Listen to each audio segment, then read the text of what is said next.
मुझे नहीं पता मैं जेल में होऊंगा कि मैं बाहर होऊंगा। 2 नवंबर को भागे थे, आज भी भाग गए। 2 नवंबर को जब उन्हें बुलाया गया था तो एक चिट्ठी अरविंद केजरीवाल जी ने लिखा था, वो चिट्ठी आप सबने देखा। दिल्ली शराब घोटाला मामले में मुख्यमंत्री अरविंद केजरीवाल को ईडी ने दोबारा सम्मन भेजा। उनको पूछताछ के लिए बुलाया था, लेकिन केजरीवाल आज पूछताछ में शामिल नहीं हुए।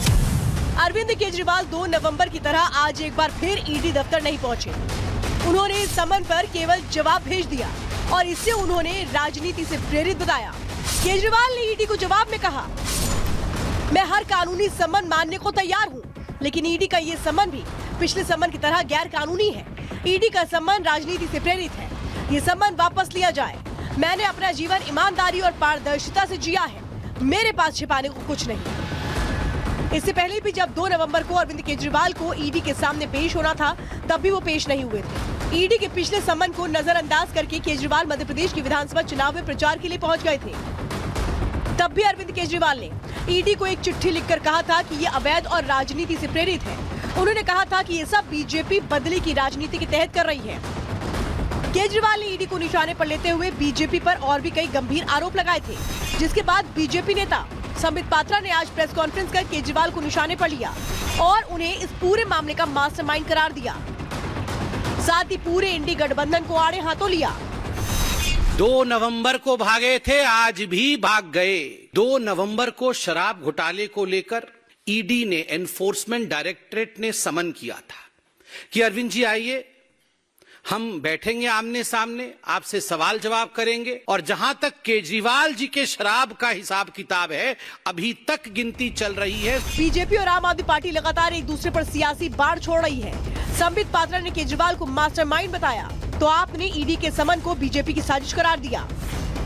धीरे धीरे आम आदमी पार्टी पूरे देश में फैल रही है, तो आम आदमी पार्टी की इस ग्रोथ को रोकने के लिए, आम आदमी पार्टी की बढ़ती हुई लोकप्रियता को रोकने के लिए भारतीय जनता पार्टी के नेताओं ने टीवी पे ये कहना शुरू किया कि अगला नंबर अरविंद केजरीवाल का है, कि अब अरविंद केजरीवाल को जेल भेजेंगे। वैसे ही ईडी ने अरविंद केजरीवाल जी को समन भेज दिया। ये दूसरी बार है जब प्रवर्तन निदेशालय के सम्मन जारी करने के बाद मुख्यमंत्री अरविंद केजरीवाल पूछताछ के लिए नहीं पहुंचे। इस बार वो सम्मन की तारीख से एक दिन पहले ही पंजाब के होशियारपुर रवाना हो गए। केजरीवाल अगले 10 दिन यानी 30 दिसंबर तक होशियारपुर के विपश्यना सेंटर में रहेंगे। यहाँ वो तनाव से मुक्त होने के लिए योग और साधना करेंगे।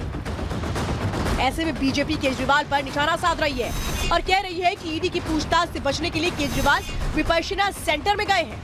हालांकि आम आदमी पार्टी की तरफ से कहा गया केजरीवाल का ये कार्यक्रम बहुत पहले तय था और केजरीवाल को झूठे केस में फंसाया जा रहा है। कुशासना और विपासना साथ साथ कभी नहीं चल सकता है।